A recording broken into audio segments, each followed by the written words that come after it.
ప్రభువైన యేసుక్రీస్తు నామమున ఈ కార్యక్రమం వీక్షిస్తున్న మీ అందరికీ శుభములు తెలియజేస్తూ ఉన్నాను.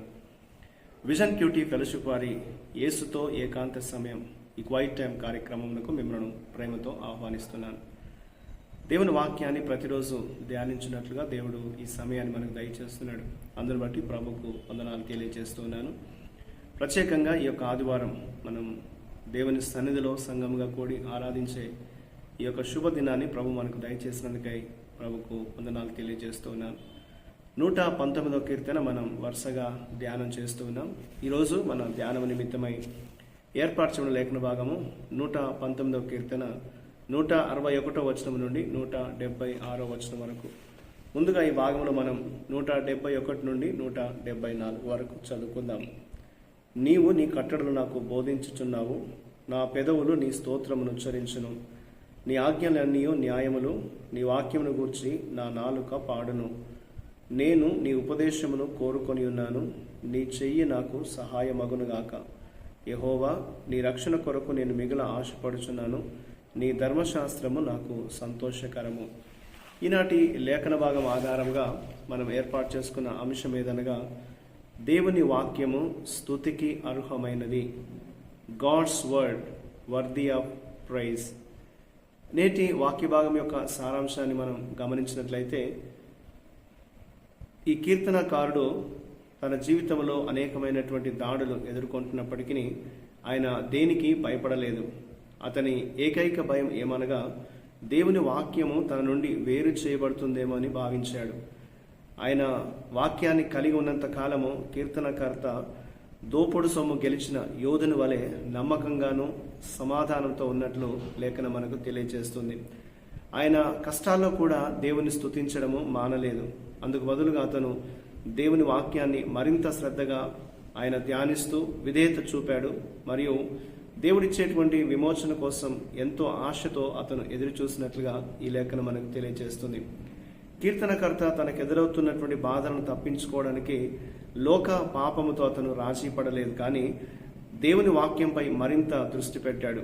తప్పిపోయిన గొర్రెలాగా అతను ప్రమాదానికి గురైనప్పటికీ అతడు అన్నిటికంటే ఎక్కువగా వాక్యాన్ని ఎంచుకోవడం కొనసాగించినప్పుడు అతను దేనికి భయపడకుండా ఉన్నాడు. దేవుడే తను రక్షిస్తాడని విశ్వాసంతో ముందుకు కొనసాగినట్లుగా ఈనాటి లేఖన భాగం మనకు తెలియజేస్తుంది.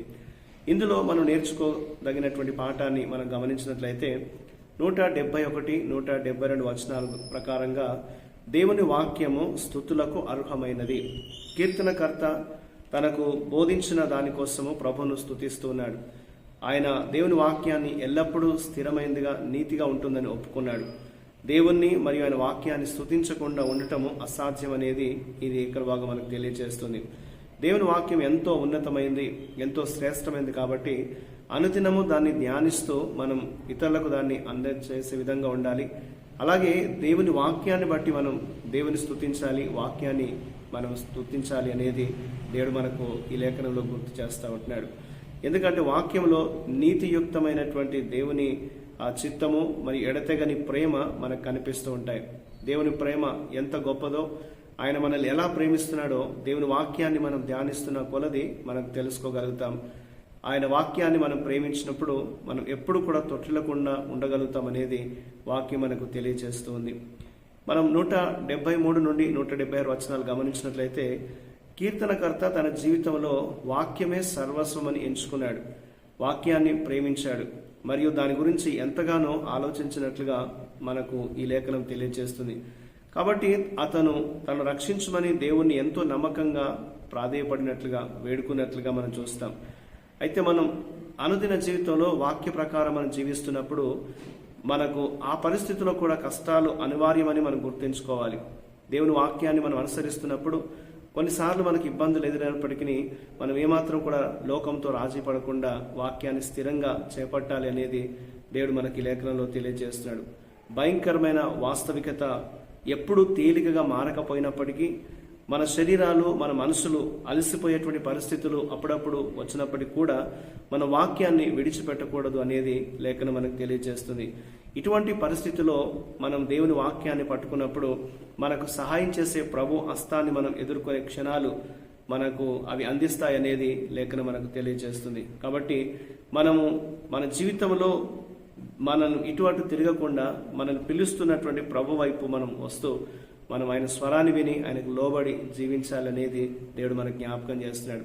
మనల్ని ఎల్లప్పుడూ కూడా తన సన్నిధిలోకి చేర్చుకొని ఆయన వాక్యం చేత మనల్ని నింపి బలపరిచి మన జీవితాల్ని ఎంతగానో ముందుకు మరి కొనసాగింపచేయాలని దేవుడు ఆశిస్తున్నట్లుగా దేవుని వాక్యం మనకు జ్ఞాపకం చేస్తుంది. కాబట్టి ఇంతటి శ్రేష్టమైనటువంటి దేవుని మాటల్ని మనం ఎన్నడూ కూడా విడిచిపెట్టకుండా మనం ధ్యానిస్తూ జీవితానికి అన్వయించుకోవాలనేది దేవుడు మనకు వాక్యంతో జ్ఞాపకం చేస్తూ ఉంటున్నాడు.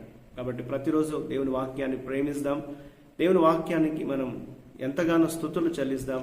మన జీవితాల్లో దేవుడు ఇంకా మనల్ని ముందుకు నడిపించే విధంగా ప్రభుని మనం ప్రార్థన చేద్దాం. దేవుని వాక్యంలో మనం ఆయన చిత్తాన్ని కనుగొంటాం. మనం ఎంతగానో ఆధ్యాత్మికంగా ఎదగటానికి మనం ముందుకు సాగుతూ ఉంటాం.